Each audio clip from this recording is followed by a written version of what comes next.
boys and girls, it's Miss Brynna from Playtroop Early On. Tonight for bedtime, we are going to be doing something a little bit different. As you can see, I am in my living room and not in my bedroom because we are going to be reading a story from one of my favorite short story books.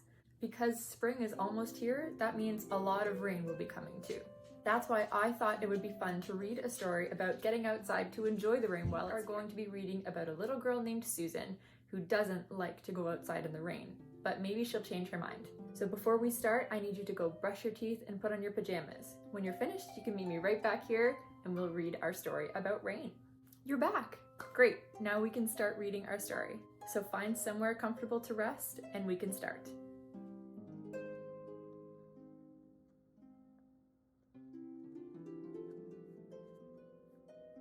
Susan and the Rain by Maddie Lee Chastain.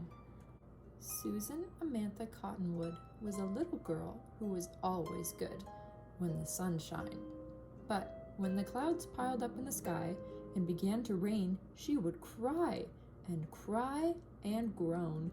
Susan Amantha hated the rain. She would press her nose to the window pane and complain and complain and complain. There's nothing to do if I can't play outside. If the sun was out, I'd take my doll for a ride. I'd bounce my ball, I'd swing on the gate, I'd go round the block on one roller skate. But there's nothing to do in the whole wide world when it rains. Now, one summer she went to the country to visit her grandpapa and her uncles and aunts and cousins and her grandmama. She played in the barn on the piles of hay, she played in the meadow the livelong day. The sun shined bright and Susan was happy, but one day it rained and Susan complained. Her grandpapa was amazed to hear so many complaints, and he said, "I fear you don't know why we have the rain, or you wouldn't complain.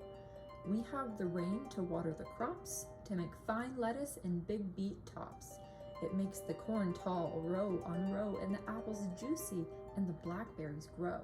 It fills the rivers and streams and lakes. It softens the soil the gardener rakes. It washes the dust from all the leaves and makes a song as it drips from the eaves.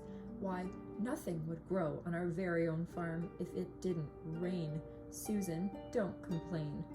Susan Amantha Cottonwood told Grandpa that she understood, but just the same, it wasn't fun when there was no sun. Susan went home, and though she tried, nevertheless, when it rained, she cried until one day, the postman rang the bell.